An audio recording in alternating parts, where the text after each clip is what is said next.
In the last class, we learned about the concept of sets. Please think about the following question first. Do the elements of 2 and -2 belong to the solution set of the equation square of x minus 5x plus 6 equals 0? Is the set composed of 2 the solution set of this equation? What other methods can we use to express the analysis of this equation besides this form? Can it be represented as a set composed of 2 and 3, or as a set composed of 1, 2, and 3? Through the learning in the previous class, the few questions just now will definitely not be difficult for everyone. I believe everyone has already reduced the set square of x by 5x and added 6 to 0 and expressed it as a set composed of 2 and 3 by listing. From this, we can easily answer the initial question. -2 does not belong to this set, while 2 belongs to this set. Here, I hope everyone will pay attention to the forms of expression that belong to and do not belong to symbols. And for an element, whether it belongs to a set or not, one of the two must be chosen. Due to the unordered nature of the set elements, some students may also write the answer as 3, 2, so that you will not affect the final result.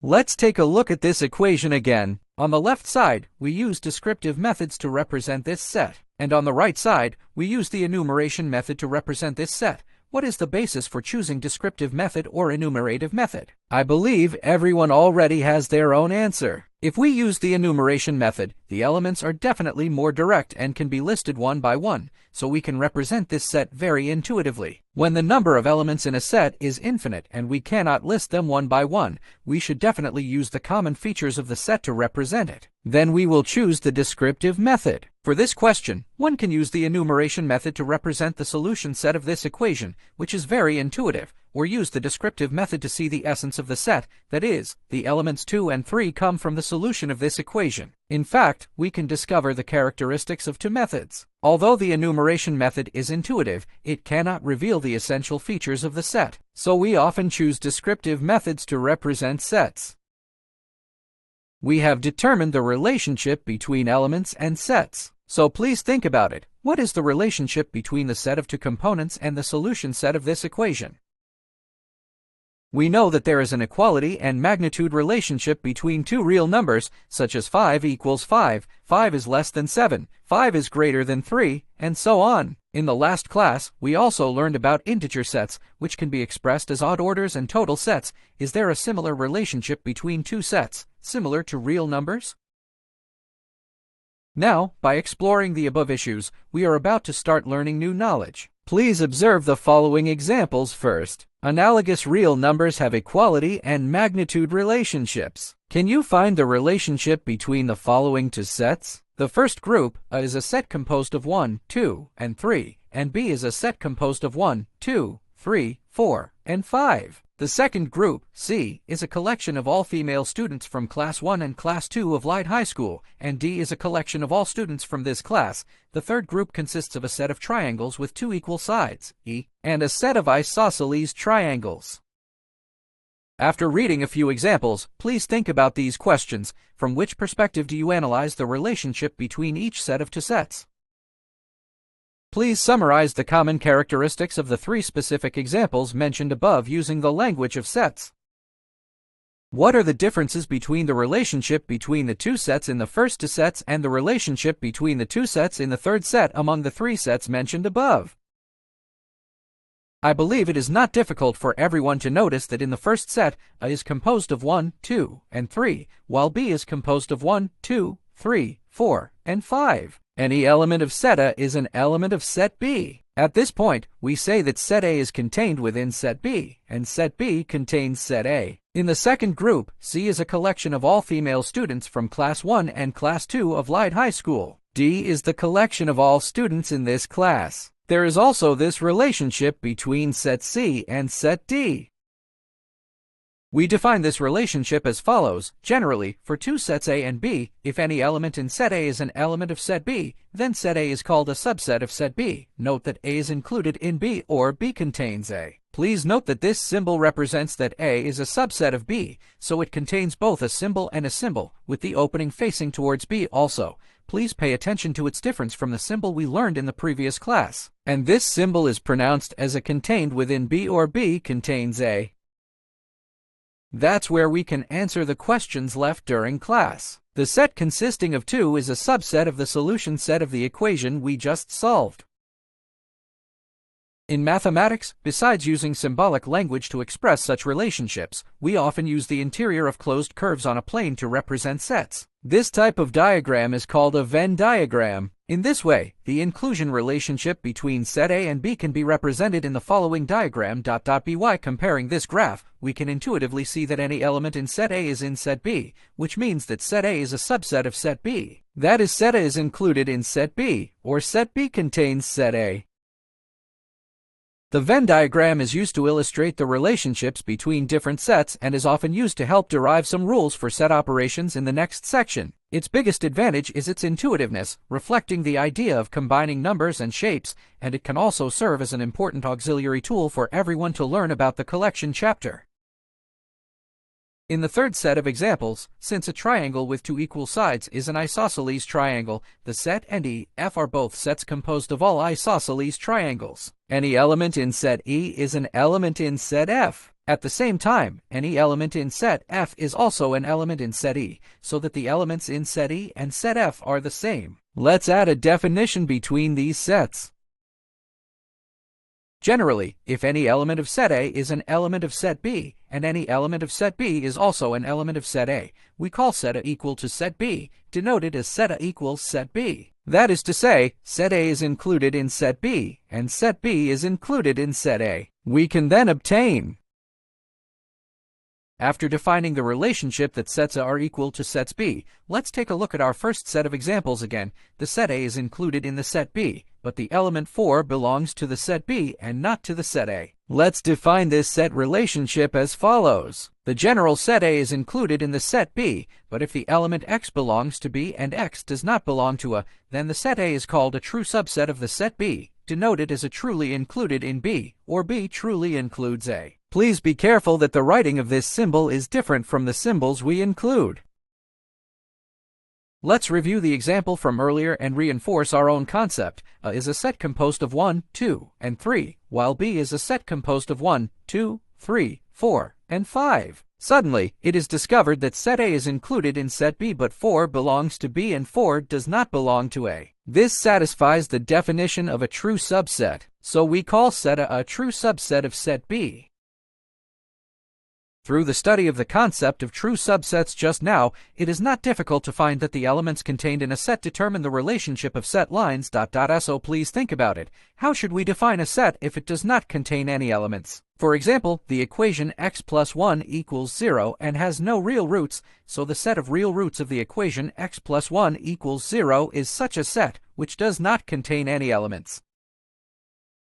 Everyone, please see that we provide a definition for such a set. Generally, we refer to a set that does not contain any elements as an empty set and denote it as an empty set symbol. Everyone should pay attention to the writing of this symbol. Let's first draw a circle, then draw this diagonal line from top right to bottom left, and specify that an empty set is a subset of any set.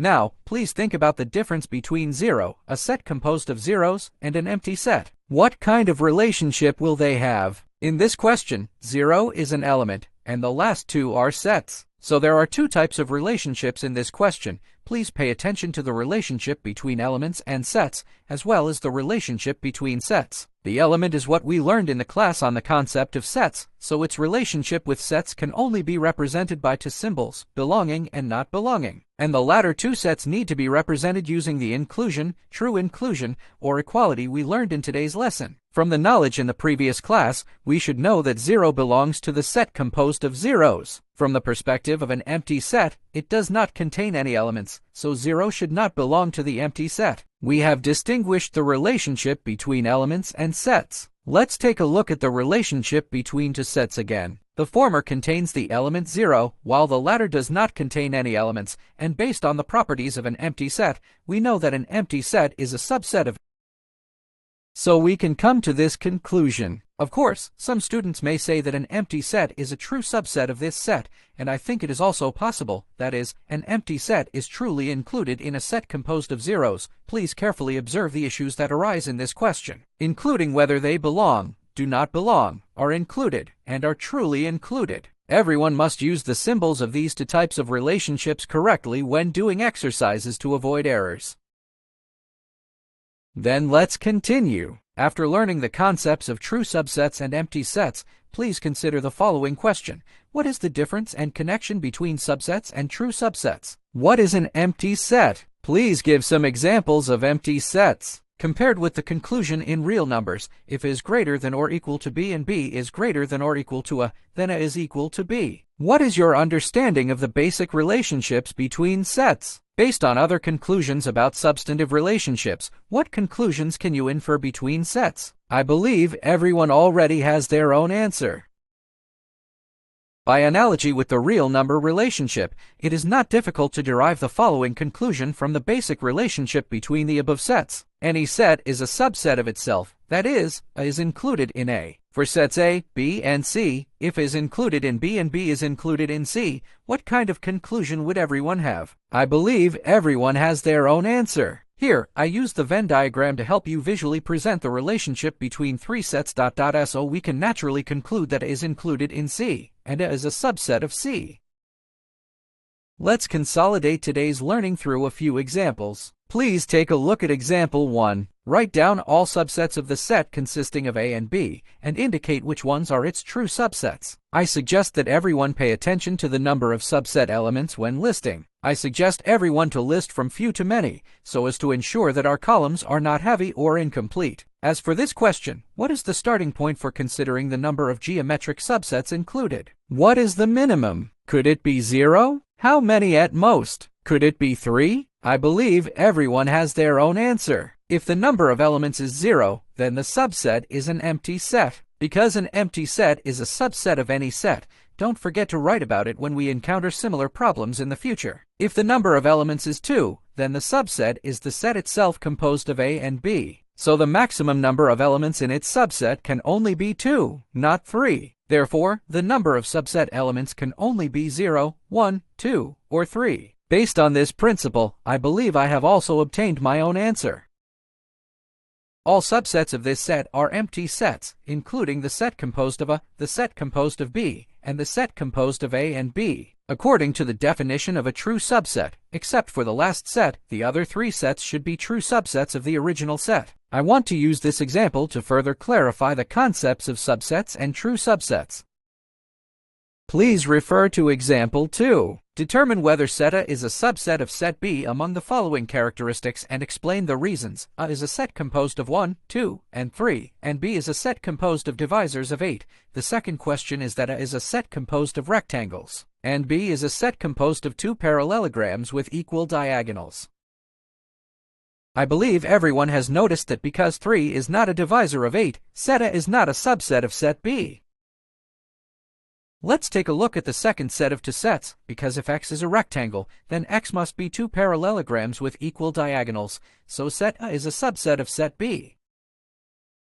Please take a look at example 3. Fill in the blanks with appropriate symbols. To solve these 5 subproblems. We will find that the set on the right is an analytical equation, so we should first solve this equation.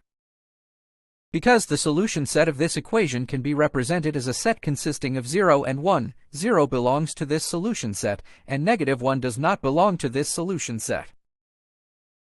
For the solution set of an equation, empty sets, sets composed of zeros, and sets composed of zeros and ones should all be subsets of it, except for the last set. Both sets of the former should be his true subsets. We can get such an answer. Let's summarize this lesson. I hope to help everyone sort out the content of this lesson through 3 questions. What are the basic relationships between two sets? How to determine the relationship between two sets? 2. How do you study the basic relationships between sets? 3. What is the difference between inclusion relationship and belonging relationship? For example, what is the difference in meaning between a set consisting of A, contained in set A, and an element belonging to A? Please think carefully after class. For the convenience of everyone summarizing the content of this lesson, I have compiled the following chart.